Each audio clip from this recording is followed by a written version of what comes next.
That way, you get to start companies cheap. You can start a lot of them. You have money coming in the door, and you can reinvest money you're making in your company and build your company from the ground up.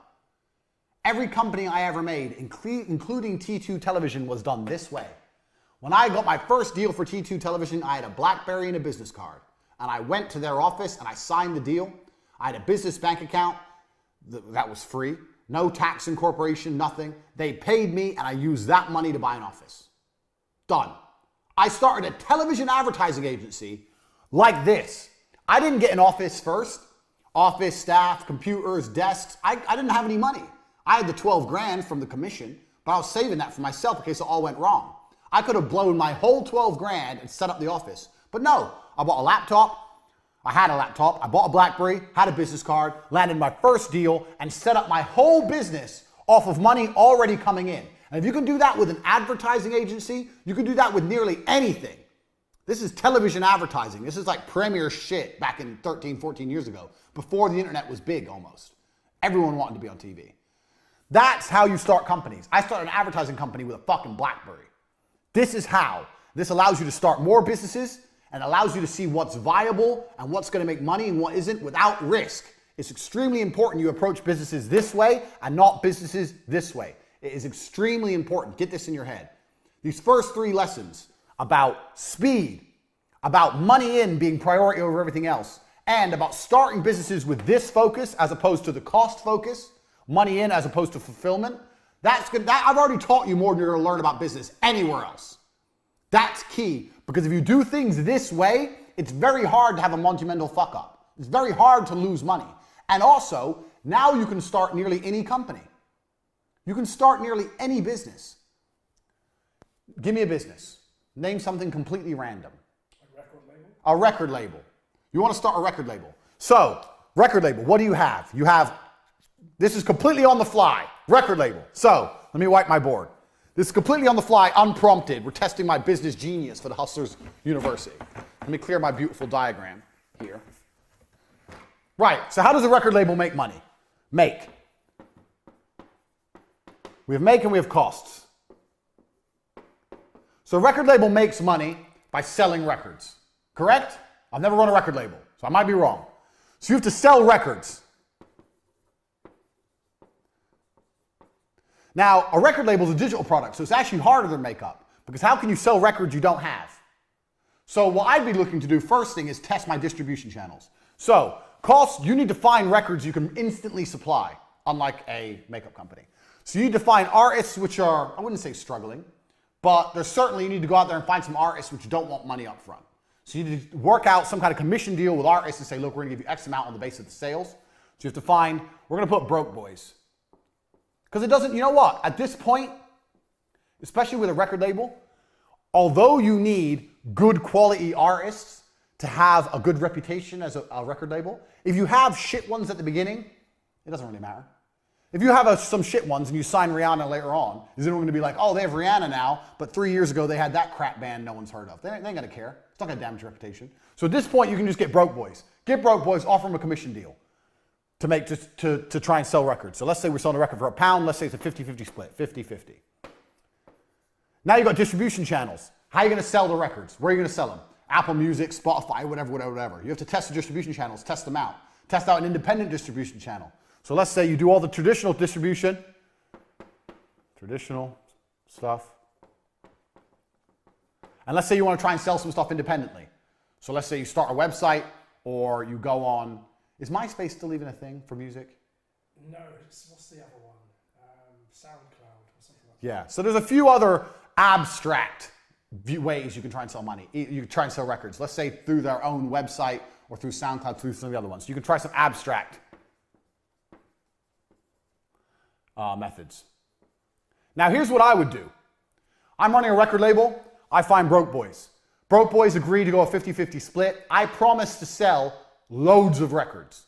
You have to promise, this is your job. So I promise to sell fucking 100,000 records a month. Some bullshit. I promise. I'd lie. This is what I do all the time. No big deal. 100,000 a month. Easy, easy, easy. I'd get them. I'd put them across all the distribution channels. I'd see how many we sell. If we don't sell any, do you know whose fault it is? The broke boys' fault. I'll come back to them and go, okay, well, yeah, we have 2 of your songs. It's not enough. People don't know who you are. We need to produce some content to raise your profile. I don't know if you guys have any videos of you performing live. We need more music we can put out there. Da, da, da. And I would just continue to extract from the broke boys more videos, more songs, all for free, all based on a commission deal, and just put it out there. Speed, just like we said in number 1. Like I said, I've never run a record label in my life. This has come off the top of my head. Speed. Give me more, give me more, give me more. The more they produce, the more they give you, and the more you put out there, it doesn't matter. If you sell a little bit of each, you're going to start to make money. Look at what we do and what I do, all my different businesses. At this moment, I run CobraTech.com. I have the War Room, which is a business in itself. I have the webcam business. I have 2 YouTube channels. I have casinos. All I do, because it's just speed, scattergun. So in this kind of particular, if you're going to do a record label, you need to have as much as possible video and music that you can afford. And when I say afford, a commission only deal, just constantly put out there, speed, on every single possible distribution channel. That's what you need to do. Then what you do is, when you have these boys everywhere, Broke Boys, the Broke Boy record band, you have them everywhere and you have tons of their stuff, then you can approach someone who's not shit or a little bit better. So we have the Less Broke Boys. Less Broke, well, right here. My terrible writing, because I'm writing at an angle. And when you go to Less Broke Boys, you can say, well, look at the Broke Boys. We've got them on Spotify, SoundCloud. They're on their own website selling. They're here. They're on iTunes. They're there. Look at this. This is some videos of them performing. Yeah, we use these for promotion. They're on this YouTube channel. They're on that YouTube channel. The Less Broke Boys will be like, oh, these guys, they actually got them a lot of promo. What did you really do? All you did was extract it from these guys. Now the Less Broke Boys might want to work with you. Maybe you don't give them, maybe there's a slightly better commission deal. Maybe they get 60, you get 40. Take their shit. Before you know it, you're going to have a catalog of stuff. So people go, who's this record label? You go, well, bang. And you type any of those bands in, and they flood the internet with things. Now you're a real record label. Now new bands, up-and-coming bands want to work with you. Just because the amount of promo you got, you put them everywhere. One of these up-and-coming bands might be the next big thing. Who knows? All I've done in this business model, I don't know anything about record labels. All I've done is stick to my tenets of business. 1, this is free. This is free. This is running a record label from your bedroom. Doing all this is some work on your computer, putting them on iTunes and making a website, whatever. That's all fucking free. Negotiate with the Broke Boys you can do in a Costa Coffee or a Starbucks. So this is a free business I've just given you. 1, it's free. 2, we've prioritized money in. The first thing I wrote is, how do we make the money?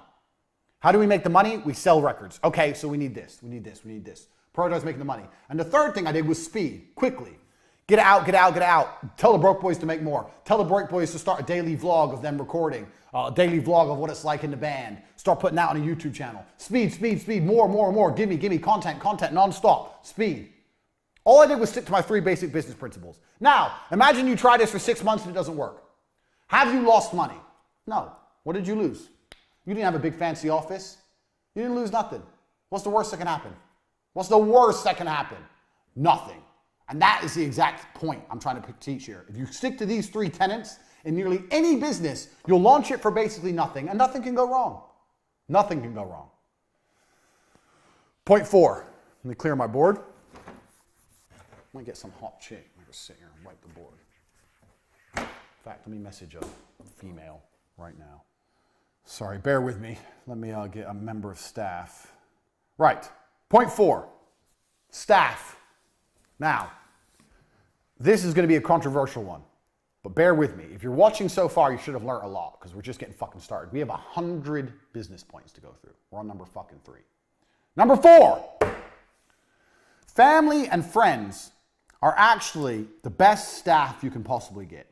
Now, people say don't mix friends with business, don't mix family with business. Can you clean my board? Sit here and wipe it, please. Don't mix friends with business.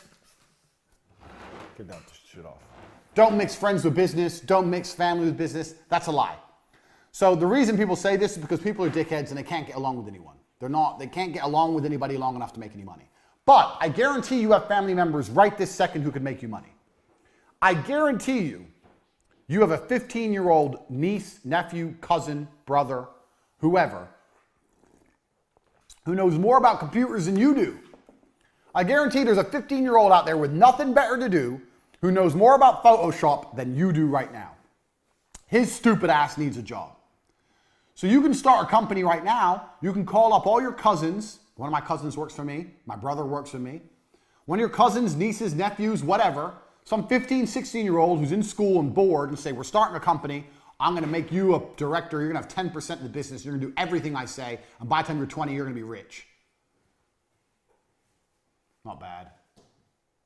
7 out of 10. You're going to be rich. And he'll come start doing work for you. Now, if he won't listen to you, well, then I don't know. If you can't tell a 15-year-old what to do, then you're a dickhead. But me, I always have people I can call on. There must be younger people. You don't need some old person. You need young people. And the reason for this is because young people have nothing to lose.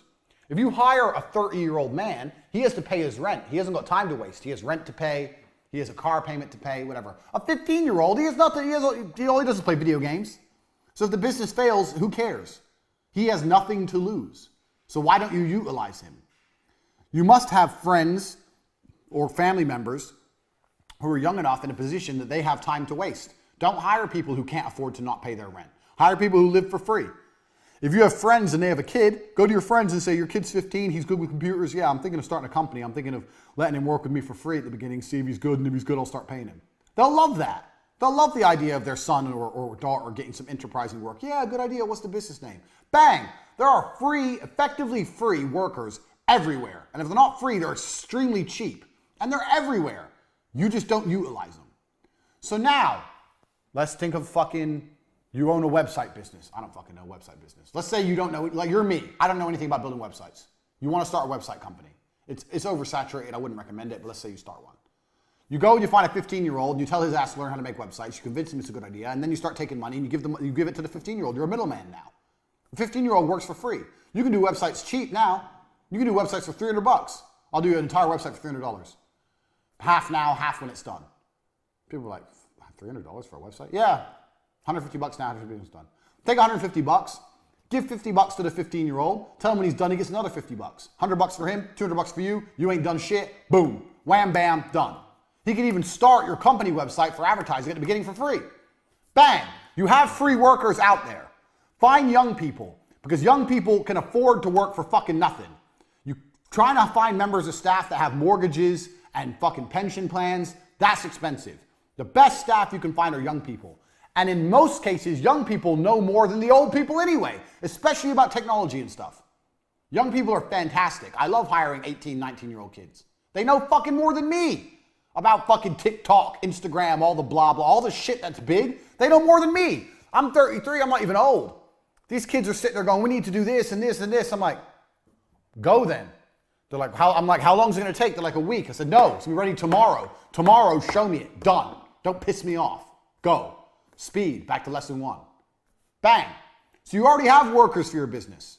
You already have them. You just don't fucking use them because you're lazy. So contact them right now. Let's get started. I apologize for the change of face, but Andrew has invited me here to talk about another very important point when it comes to making money, which is work with family when possible. That's why I'm here. Now, it's very easy for people like me and Andrew to tell you to work just with family members because we're two brothers and we're exceptionally close, but we actually learned this from other people. Me and Andrew have always been best friends, but we used to fight and argue when we were growing up, and when we were 16, 17, we worked in completely different, let's call it fields. I mean, we worked different jobs. We weren't actively putting our resources together and trying to make money. We had some friends who were Pakistani guys from the United Kingdom, and they taught us a very important lesson. One of our friends, I won't say his name, but he had a Ferrari and he used to drive it around our hometown. And we were very impressed and we said, well, how do you have this Ferrari? Because he was only a lawyer, a junior lawyer, making maybe £50,000 a year. A good income, but not a Ferrari income. And he told us, he said, you English people, you white people actually, he said,